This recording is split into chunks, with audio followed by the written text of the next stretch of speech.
سەردانی وەزیری دەرەوەی عێراق بۆ تورکیا دیدار و کۆبوونەوەکانی لەوێ لەگەڵ بەڕێز دکتۆر عوسمان عەلی سەرۆکی ڕێکخراوی تاسک بۆ لێکۆڵینەوەی استراتیژی گفتوگۆکەین. دکتۆر ساڵتانی بێتۆم کاتتان باش لەم ئانوستاتەدا و لە دوای ئەنجامدانی تەقینەوەیکی خۆکوژی لە ئەنقەرە لەلایەن پەکەکەوە خوێندنەوەتان بۆ سەردانەکەی وەزیری بەرگری عێراق چییە بۆ تورکیا؟ بە ناوی خودای گەورە و میهرەبانەوە ئەم سڵاو لە بینەرانتان. ئەم سەردانە بە خوێندنەوەی من دوای ئەوە دێ کە دوێنە با بڵێن ئاسایشی نەتەوەی بەرز باڵا لە تورکیا دانیشتنی کرا، لەوە دیارە چەند قەرارێ وەرگیراوە، پێی دەچێت چەند قەرارێک وەرگیراوە کە بۆ چەند ئۆپەراسیۆنێکی عسکەری گەورەی تورکیا هەم لە ڕۆژاوا هەم لە باکوور، چونکە ئەگە سێری بەیانی وەزیری دەرەوە بکەی حەقان فیدان چی دەڵێت؟ ئەڵێ ئێمە داوا ئەەکەین لە ئەطرافی سێەم لە عێراق و لە سووریا کە خۆیان دوورکەون لەو ژێرخانانەی لەو پرۆژانەی لە وجودی عسکەری پەکەکە و پێدا. لە عێراق تەبعاً قەزیان سنجارە بە شێوەیەکی زیاتر بە تایبەتی کە ئەطرافی با بڵێن حەشد لەوەیە و ئێرانیەکان لەوێن، یعنی ئەڵێ لەمە دووە ئێوەش ئامانجی هەر زۆر کارێکی عسکەریە بن لەلایەنی ئێمەوە و خۆتان بەرپرسیارە بن. ئەمە بە نسبەتی ڕۆژاوا قەزیان فەرەنسا و ئەمریکا بوو. تەبعاً ئەم دانیشتنە دوای ئەوەش دێت کە لە دووی ئەم مانگە لە پەرلەمانی تورکیا سەرۆک کۆمار ڕەجەب تەیب ئۆردۆغان وتی ئەبێ دوژمنانمان وەکو بڵێ تەوەقع بکەن ئێمە شەوێک لە ناو باکووری عێراق بین، یان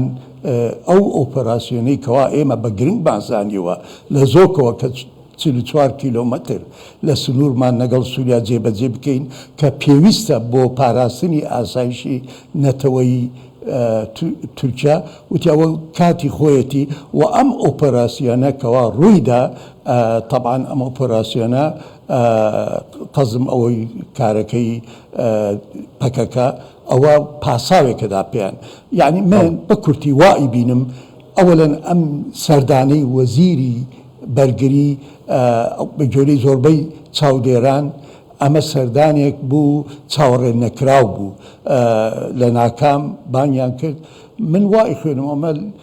وەکو بە مستەلاحی با بڵێن شەقام بڵێن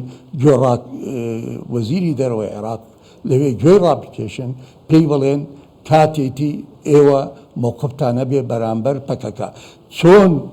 ئێوە حکوومەتی عێراق لەگەڵ ئێرانە ئیتفاقتان کرد چاکدارانی ڕۆژهەڵات دوورکەن، ئێمەش هەمان داواکاریمان هەیە، یعنی ئەمە بە بۆچوونی من ئەمە بێ. بەڵام ئایا وەزیری بەرگری عێراق ئەتوانێت بگاتە قەرارێک؟ بە خوێندنەوەی من نا، چونکە گوێیەکی وەزیری بەرگری عێراق بەدەست تورکیا بێ، جۆکەی تری بەدەست ئێرانە. ئێران خۆی صاحب قەرارە لە سنجار و ئێران تەنسیقێکی ڕاستەوخۆی هەیە لەگەڵ پەکەکەدا لە سنجار و ئەو ئۆپەراسیۆنەی کەوا کرا لە ئەنقەرە کە هەدەفی لە سەرەتادا هین بوو پەرلەمانی تورکی بوو، بەڵام دوایی چوونە ناو وزارەتی ناوخۆ. ئەوە خوێندنەوەی بەعزە چاودێران هەدەفی حەقیقی ئەوە بوو ئەو هەناردەکردنی نەوتی هەرێم بوەستێنن. بەڵێ دکتۆر هەر پێتان وانە ڕوبەڕووبوونەوەی پەکەکە بۆ عێراق قورسترە لە چاو پارتەکانی ڕۆژهەڵاتی کوردستان کە بە ئاسانی لەسەر سنوورەکان دووری خستەوە؟ طبعاً ئەمە جەنابتان زۆر ڕاستەکەن، یعنی مەسەلەکە بەو ئاسانیە نییە، مەسەلەکە زۆر قورسە. هەر وەکوتم یەکەم جغرافیەکە، دووەم نەهێزێکی عێراقی نەهێزێکی کوردی ئەتوانێت پەکەکە لە قەندیل و لەو شوێنانە دەکە و لە هەمان کات چارۆکو ئاماژەم پێی کرد جمهوریە ئیسلامی لە ئێران پێویستە کە ئەو هێزە پەکەکە لەوێ بێت، چونکە ئەمڕۆ پەکەکە و جمهوریەی ئیسلامی لە ئێران لە تەحالوفێکی هاوبەشی استراتیژین. بەڵێ دکتۆر ئێستا خەڵک بە شێوە لە شێوەکان سەری لێ تێک چوە لە پرسی پەکەکە نازانێت پەکەکە خزمەتی دۆزی کوردەکە یاخود دژایەتی دۆزی کوردەکە ئەگەر گوێ لە هوتار و وتافەکانی خۆیان بگری خزمەتی دۆزی کوردەکەن گەرسەی ڕەفتارەکانیانەکەی دژایەتی کوردەکەن و هەل بە تورکیا ئەدەن بە هەر شوێنێ بێ ئۆپراسیۆن بکە و هێرش بکە. بەڵێ ئەو قسەی جەنابە زۆر ڕاستە بەداخەوە ینی ئەم دوێنە لە صحیفەی حڕیەت نووسەرێک بە ناوی عەبدولقادر سلبی لە حڕیەتی تورکی مەقالێکی نەشرکرد وتی ئاسایشی تورکیا با بڵێ هەواڵگری تورکیا معلوماتی دەقیقیان هەیە کە ئەمڕۆ لە باکووری عێراق بە تایبەتی لە سلەیمانی و لە عەربەت کاری هاوبەشە بوو بۆ با بڵێن بەکارهێنانی چۆن تەدریبکردن ڕاهێنان لەسەر بەکارهێنانی درۆنی با بڵێن لەلایەنی پەکەکەوە و بە تایبەتی لەو مەقالەدا ئاماژە کرا بە بابێڵ تاڵەبانی لەبەرەوە بەڵێ تورکیا ئەمە بە پاساوەزانێت یعنی هەر وەکوتم ئەو بۆ نمونە ئەو ئۆپەراسیۆنە ئەسکەریەی پەکەکە کردی لە پێش وزارەتی ناوخۆ هیچ سوودێکی بۆ پرسی کورد نە لە باکوور نە لە ڕۆژاوە نە لای خۆمان هەبوو بەڵکو ئەو ئۆپەراسیۆنەی پەکەکە وای کرد کە سەرکۆنەیەکی کۆمەلگای دەوڵەتی بە ئیجماع سەرکۆنەیان کرد یعنی ئەوە بۆ پرسی کورد باش نییە هەر وەکو وتم ئەمە ئەگەڕێمەوە ئەڵێم پەکەکە خۆی ئەوانەی کەوا شارەزای ئەدەبیاتی پەکەکەن بە هیچ جۆرێ لەگەڵ دەوڵەتی کوردی نییە کیانی کوردی بە شتێکی بورجوازی دەزانێ بە شتێکی بەهاڵا ئەزانێ و تەسریحاتی سەرکردەکانی پەکەکە لەمەدا زۆر ئاشکرایە ئێمە بوختان ناکەین بە پەکەکە بەڵام من لێرەدا ئەمەوێ بڵێم خەباتی ملەتی کورد لە باکوور خەباتێکی ڕەوایە هەر وەکو لە چەند بۆنێکدا وتومە ئەو خەباتە خەباتێکی ڕەوایە خەباتێکە پێویستە بکرێ بەڵام بە شێوەیەکی مەدەنی ئەمڕۆ لە باشووری کوردستان خاصەتەن لەم بارودۆخەی ئەمڕۆ یعنی ئەو کارەکانی پەکەکە پاساو ئەداتە حکوومەتی تورکیا و حەز شەکەم لێرەدا بڵێم من وەکو پسپۆرێک لە بواری با بڵێن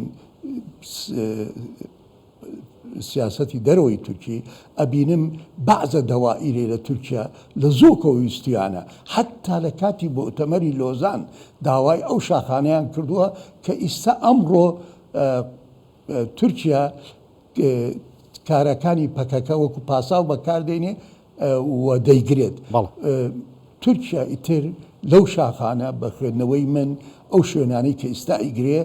دەرناچێلی لەبەرەوە بەڕاستی ئەمە جگە لە کێشە بۆ هەرێم خوڵقەکە و خدمەتی پرسی کورد ناکە ئەم کارانە بەڕاستی کارێکی هەڵەیە پێویستە خەباتی پەکەکە بگۆڕێ بە شێوەیەکی تر و هەرویست ئەوەش بڵێم لەو راپۆرتەی کە حڕیەت باسێکە ئەڵێ یەکێک لەوانەی کەوا ئەو ئۆپەراسیۆنەیان کرد لە پێش وزارەتی ناوخۆی تورکیا ئەندامی هێزێکە بە ناوی هێزی نەمران لەلایەنی مراد قەرەیڵانەوە سەرپەرشتیە کرێ و ئەم هێزە ئەڵێ لە هینەوە گەڕاوە جولاوەتەوە لە باکووری عێراقەوە لەبەرەوە تەبعاً بەیانێکی تورکی تریش هەیە چی ئەڵێ ئەو دوو کەسە لە هینەوە هاتوونە لە ڕۆژاواوە هاتوونە هەرچەندە مەزلوم عەبدی ئەوەی وەکڵی ئینکار کرد تشتیوانیە لای ئێمە نهاتوونە بەڵام هەر لە بەیانەکەی پەکەکە پاساوێکی باشەیە بۆ تورکیا بۆ لێدانی ڕۆژاوەش چونکە پەکەکە ئەڵێ ئێمە ئەم ئۆپەراسیۆنەمان کردووە بۆ با بڵێن تۆڵەسەندنەوە لەو کارانەی حکوومەتی تورکیا کا بەرامبەر ڕۆژاوە یعنی ڕەبتی کردووە لە بەیانەکە لە بین ڕۆژاوا و باکوور و پەکەکە ئەوە هەڵەیەکی ترە